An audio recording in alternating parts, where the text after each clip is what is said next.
ಇವತ್ತು ಹೈಕೋರ್ಟಿನ ಸಮನ್ಸ್ ಕೊಡೋದಕ್ಕೆ ಹೋದಾಗ ಮಹೇಶ್ ಶೆಟ್ಟಿ ತಿಮ್ಮರೋಡಿ ಮನೆಗೆ, ನಾನು ಹೇಳ್ತಾ ಇದ್ದೀನಿ ಆ ಹೆಸರುಗಳನ್ನು ತೆಗೆದುಕೊಳ್ಳೋದು ಮ್ಯಾಕ್ಸಿಮಮ್ ಅವಾಯ್ಡ್ ಮಾಡ್ತೀನಿ ನಾನು.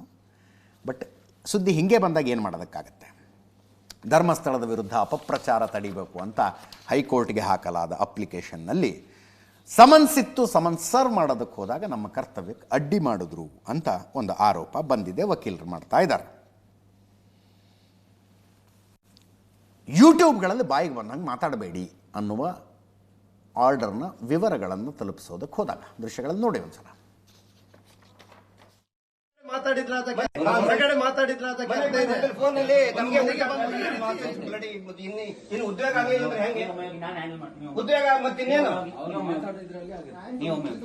ಮಾತಾಡೋಕ್ಕೂ ಒಂದು ಧಾಟಿ ಇಲ್ಲ, ಒಂದು ಕರ್ಟಸಿ ಇಲ್ಲ, ಸುಳ್ಳು ಸುಳ್ಳು ಹೇಳ್ತಾ ಇದ್ದಾರೆ ಫೋನ್ ನಲ್ಲಿ. ಉಲ್ಟಾ ನಮ್ಮ ಮೇಲೆ ಏನೇನು ಅಂತ ಅಲಿಗೇಷನ್ ಮಾಡ್ತಾ ಇದ್ದಾರೆ. ಕ್ಯಾಮರಾ ಉಂಟು, ಸುಳ್ಳು ಮತ್ತಿನ್ನೇನು ಸುಳ್ಳಿನ ಮೇಲೆ ಸುಳ್ಳು ಹೇಳ್ತಾ ಇದ್ದಾರೆ. ಕೇಸಲ್ಲಿ ಯಾರು ಪಾರ್ಟಿ ಇದ್ದಾರೆ, ತನುಷ್ ಶೆಟ್ಟಿ ಅವರೆಲ್ಲ ಕೇಸಲ್ಲಿ ಪಾರ್ಟಿ ಇರೋರು, ಅವರಿಗೆ ನಾವು ಹ್ಯಾಂಡ್ ಸಮನ್ ಸರ್ವ್ ಮಾಡಲಿಕ್ಕೆ ಹೋಗಿದ್ದಷ್ಟೇ. ಅಲ್ಲಿ ಬೇರೆ ನಮ್ಮದೇನು ಇದಿಲ್ಲ. ಹ್ಯಾಂಡ್ ಸಮನ್ ಸರ್ವ್ ಮಾಡಲಿಕ್ಕೆ ಹೋದಾಗ ಅವರು ಕೂಡ ಗೊತ್ತಿಲ್ಲ ಅದಕ್ಕೆ ರೆಡಿಯಾಗಿದ್ರಾ ಇಲ್ವೋ ಏನೋ ಅಂತ. ಮಾತಂದರೆ ನಾವು ಜಸ್ಟ್ ಏನೋ ಒಂದು ವಿಷಯನ ಹೇಳುವಾಗ ಸ್ಟಾರ್ಟ್ ಮಾಡುವಾಗಲೇ ಅವರು ಅದನ್ನು ನಮಗೆ ಇನ್ಸ್ಟಿಗೇಟ್ ಮಾಡಲಿಕ್ಕೆ ಸ್ಟಾರ್ಟ್ ಮಾಡಿದರು. ಸೊ ಅದರಿಂದ ನಾವು ಸ್ವಲ್ಪ ಇನ್ಸ್ಟಿಗೇಟ್ ಆಗಿ ಮಾತು ಬೆಳೀತು. ಆಮೇಲೆ ಪೊಲೀಸ್ ಬಂದು ಅದನ್ನು ನಮ್ಮ ಸ್ಟೇಟ್ಮೆಂಟ್ ಎಲ್ಲ ತೊಗೊಂಡು ಇದು ಮಾಡಿದ್ದಾರೆ. ತನುಷ್ ಶೆಟ್ಟಿ, ಗಿರೀಶ್ ಮಠನವರ್, ಜಯಂತ್ ಅವರೆಲ್ಲ ಇದ್ದರು. ಸೊ ನಾವು ಹೋಗಿದ್ದು ಖಾಲಿ we wanted to do our legal work. Hand summons ಏನು ಕೋರ್ಟ್ ಇಶ್ಯೂ ಮಾಡಿತು ಅದನ್ನು ನಾವು ಹೋಗಿ ಕೊಟ್ಟು ತಳಿಸ್ಬೇಕು ಅನ್ನೋದು ಅವರಿಂದ ನಾವು. ಈ ಮಧ್ಯೆ ನೆನ್ನೆ ನಡೆದಿರುವಂಥ ಒಂದು ಬೆಳವಣಿಗೆ, ಸುಜಾತಾ ಭಟ್ ಅವರು ಕಂಪ್ಲೇಂಟ್ ಕೊಟ್ಟಿದ್ದಾರೆ. ನೂರಾರು ಅತ್ಯಾಚಾರ ಮತ್ತು ಕೊಲೆಗಳಾಗಿದ್ದಾವೆ, ಆ ಹೆಣಗಳನ್ನು ನಾನು ಹೂತಿದ್ದೇನೆ ಅಂತ ಈತ ಅನಾಮಿಕ ದೂರುದಾರನ ಕ್ಲೇಮು. ನೂರಾರು ಹೆಣ್ಣು ಮಕ್ಕಳನ್ನು ಅತ್ಯಾಚಾರ ಮಾಡಿ ಕೊಲೆ ಮಾಡಲಾಗಿದೆ ಅಂದರೆ ನೂರಾರು ಮಿಸ್ಸಿಂಗ್ ಕೇಸ್ಗಳಾದರೂ ಇರಬೇಕಾಗಿತ್ತು ಅನ್ನೋದು ಕಾಮನ್ ಸೆನ್ಸಿನ ಪ್ರಶ್ನೆ ಅದು. ಈಗ ಆತ ಹೇಳ್ತಾನಲ್ಲ, ಒಂದು ಸ್ಕೂಲ್ ಮಗು ಬ್ಯಾಗ್ ಸಮೇತ ಇತ್ತು, 12ರಿಂದ 14 ವರ್ಷದ ಮಗುವನ್ನು ಹೂತಾಕಿದ್ದೀನಿ ಅಂತ, ಬಾಲಕಿಯನ್ನು ಹೂತಾಕಿದ್ದೀನಿ ಅಂತ. ಆ ಬಾಲಕಿ ಮಿಸ್ ಆಗಿದ್ದಾಳೆ ಅಂತ ಎಲ್ಲೋ ಒಂದು ಕಡೆ ಕಂಪ್ಲೇಂಟ್ ಇರಬೇಕಲ್ಲ. ಬಾಲಕಿ ಮಿಸ್ ಆದರೂ ಮನೆಯವರು ಸುಮ್ಮನೆ ಕೂತ್ಕೊಂಡ್ಬಿಟ್ರ? ಈ ಪ್ರಶ್ನೆ ಸಹಜವಾಗಿ ಬರುತ್ತೆ. ಅದಿರಲಿ, ಬಂದದ್ದು ಒಂದೇ ಒಂದು ಕಂಪ್ಲೇಂಟು, ಅದು ಸುಜಾತಾ ಭಟ್ಟಿಂದ. ಅನನ್ಯ ಭಟ್ ನನ್ನ ಮಗಳು, ಕತೆ ಹೇಳಿದೆ ನಾನು, MBBS ಓದ್ತಾ ಇದ್ದಂಥ ಹುಡುಗಿ ಅಂತ. ನೀವು ಯಾರು ಬಿಟ್ಟರು ಅನನ್ಯ ಭಟ್ಟಿಗೆ ನಾವು ನ್ಯಾಯ ಕೊಡಿಸೋರೆ ಅಂತ ನಿಂತ್ಕೊಂಡ್ಬಿಟ್ಟಿದ್ದೀವಿ. ನ್ಯಾಯ ನಾವು ಕೊಡಿಸೋರೆ ಅನನ್ಯ ಭಟ್ಟಿಗೆ. ಅನನ್ಯ ಭಟ್ಗಳನ್ನು ಕರ್ಕೊಂಡು ಹೋಗಿ ಅತ್ಯಾಚಾರವೆಸಗಿ ಕೊಲೆಗೈದಿರಬಹುದಾದ ಧರ್ಮಸ್ಥಳ ದೇವಸ್ಥಾನದ ಸಿಬ್ಬಂದಿಗೆ ಅವರು ನೇಣಗಂಬಕ್ಕೆ ಹತ್ತಿಸ್ಬೇಕು. ನಾವು ತಯಾರಾಗಿ ನಿಂತಿದ್ದೀವಿ ಅದಕ್ಕೆ. ಅದರ ಭಾಗವಾಗಿ ಒಂದು ಫೋಟೋ ಇದ್ದರೆ ತೋರಿಸಿ ಅಂದರೆ ಇಲ್ಲ. SLC ಮಾರ್ಕ್ಸ್ ಕಾರ್ಡ್ ಇದೆಯಾ, PUC ಮಾರ್ಕ್ಸ್ ಕಾರ್ಡ್ ಇದೆಯಾ, ಏನಂದರೆ ಏನೂ ಇಲ್ಲ.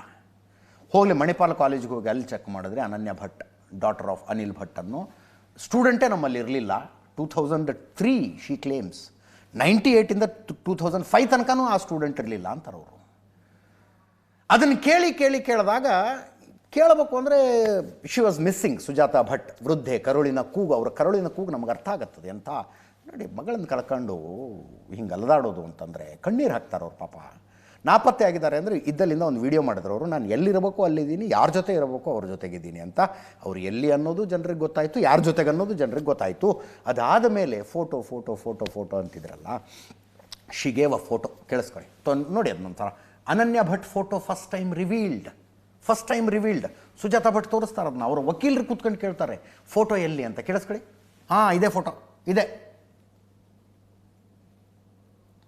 ಒಂದು ಪಾಸ್ಪೋರ್ಟ್ ಸೈಜಿನ ಫೋಟೋ ತೆಗೆದು ಸುಜಾತಾ ಭಟ್ ತೋರಿಸಿದ್ದಾರೆ.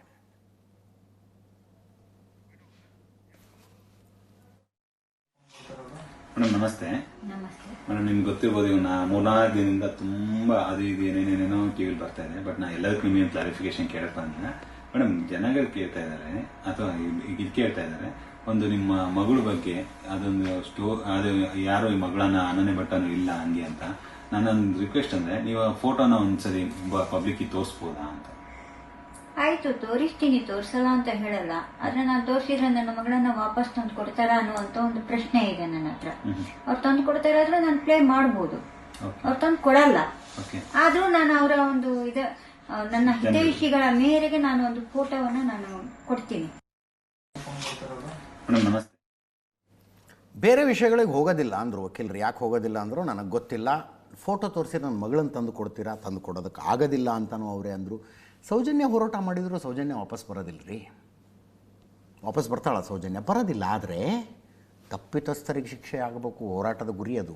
ಅನನ್ಯ ವಿಷಯದಲ್ಲೂ ಅಷ್ಟೇ, ತಪ್ಪಿತಸ್ಥರಿಗೆ ಶಿಕ್ಷೆ ಆಗಬೇಕು. ನಾಳೆ ಬೆಳಗ್ಗೆ ಐ ಆಮ್ ಅನೌನ್ಸಿಂಗ್ ಟುಡೇ 9 ಗಂಟೆಗೆ ನೋಡಿ ಸುವರ್ಣ ನ್ಯೂಸನ್ನು. ನಾಳೆ ಬೆಳಗ್ಗೆ 9 ಗಂಟೆ ಸುಜಾತ ಭಟ್ ಬಿಡುಗಡೆ ಮಾಡಿರುವ ಫೋಟೋದಲ್ಲಿ ಶೀ ಈಸ್ ಅನನ್ಯ ಭಟ್. ಅನನ್ಯ ಭಟ್ ಈಕೆ.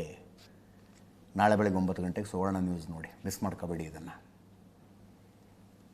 ಬೆಳಗ್ಗೆ 9 ಗಂಟೆ. ನಾನು ಹೇಳಿದ್ನಲ್ಲ, ಘೋರ ಅನ್ಯಾಯ ಅನನ್ಯ ಭಟ್ಗಾಗಿದೆ. ಜಸ್ಟಿಸ್ ಫಾರ್ ಅನನ್ಯ ಭಟ್ ಇದು ಸುವರ್ಣ ನ್ಯೂಸ್ನ ಅಭಿಯಾನ. ನ್ಯಾಯ ಕೊಡಿಸೋರೇ ನಾವು. ಯಾರು ಬರಲಿ ಯಾರು ಬಿಡಲಿ, ನ್ಯಾಯ ಕೊಡಿಸೋರೆ. 4 ದಿವಸ ಆಗುವಷ್ಟಿದೆ ಜಸ್ಟಿಸ್ ಫಾರ್ ಅನನ್ಯ ಭಟ್. ಮಿಸ್ ಮಾಡ್ಕೋಬೇಡಿ ಬೆಳಗ್ಗೆ 9 ಗಂಟೆಗೆ. ಇದರೊಂದಿಗೆ ಇವತ್ತಿನ ನ್ಯೂಸ್ ಅವರ್ ಮುಗಿಸ್ತಾ ಇದ್ದೀನಿ. ನೇರ ದಿಟ್ಟ ನಿರಂತರ ಸುದ್ದಿಗಾಗಿ ನೋಡ್ತಾ ಇರಿ ಏಷ್ಯಾನೆಟ್ ಸುವರ್ಣ ನ್ಯೂಸ್.